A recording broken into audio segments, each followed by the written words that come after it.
নিয়ে গিয়ে ভিক্ষা দিতে গেলেন।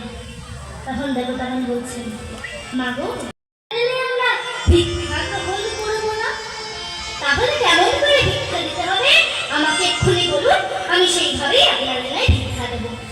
শোনো মা, আমরা ঠিক করেছি যে যার গৃহ থেকে প্রথম ভিক্ষা গ্রহণ ভিক্ষা দিতে হবে। আমি একজন নারী হই, বহু স্ত্রী হই, তবে কি আমরা চলে যাব না? না না, আপনারা একটু অপেক্ষা করুন, আমি এক্ষুনি আসছি।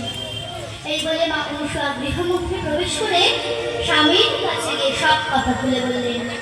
তখন অত্রি বলছে, অনুসূয়া, তুমি যার সেবা না দিয়ে জলস্পর্শ অবধি করো না, সেই বিপদকে জানাও, উনি তোমার পায়ে বলে দেবেন। তাই মা অনুসূয়া গোবিন্দের ঘাটের কাছে নৌকো চালু হয়ে বারবার করে মাথা ঢুকছে আর বলছেন, হে তুমি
দেখা দাও,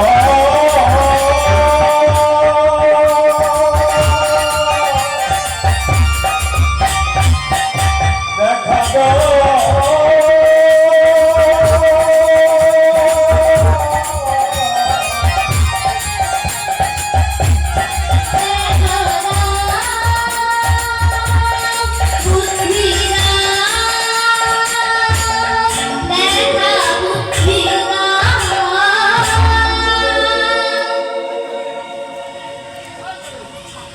এইভাবে বারবার করে গোবিন্দের চরণে মাথা ঢুকছে।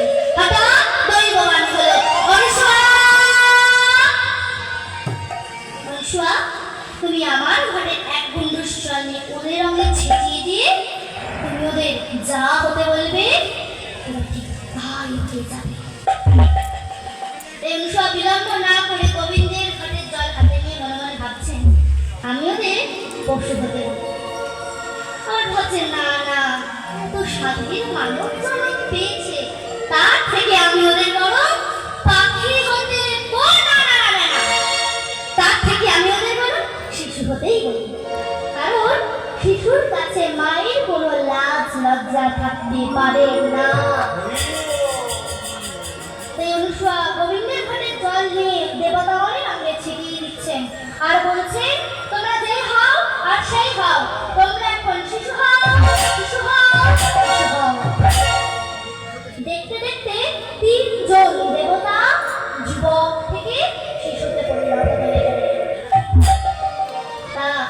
তাদের ভাবটা কেমন, কথাবার্তা বললেন। শীত তখন শিশু হয়ে পড়িল শয়ন, জীবিত তখন শিশু হয়ে পড়িল শয়ন। শীত তখন শিশু হয়ে পড়িল শয়ন, শীত তখন শিশু হয়ে পড়িল শয়ন। মামা ঘুরি দিয়া বলবা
করিছি শীত তখন 6 মাসের শিশু, ব্রহ্মার বয়স 1 বছর, আর নারায়ণের বয়সে কত হবে?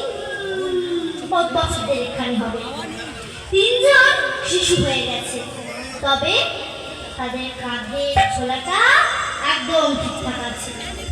তাই মা অনুসূয়া তাদের কথা মতো বিবস্ত্রা হয়ে তিনজনের ছোলায় 3 মুষ্টি চাল ভিক্ষা দিলেন। তারপরে স্বামী দেবতাকে ডেকে এনে দেখাচ্ছেন, দেখো স্বামী দেখো, ওরা কত সুন্দর শিশু হয়ে গেছে। ওই সূর্য বর্ণ শিশু দেখো, সূর্য বর্ণ শিশু দেখো, কি বা শোভা পায়, বারে গো দেখি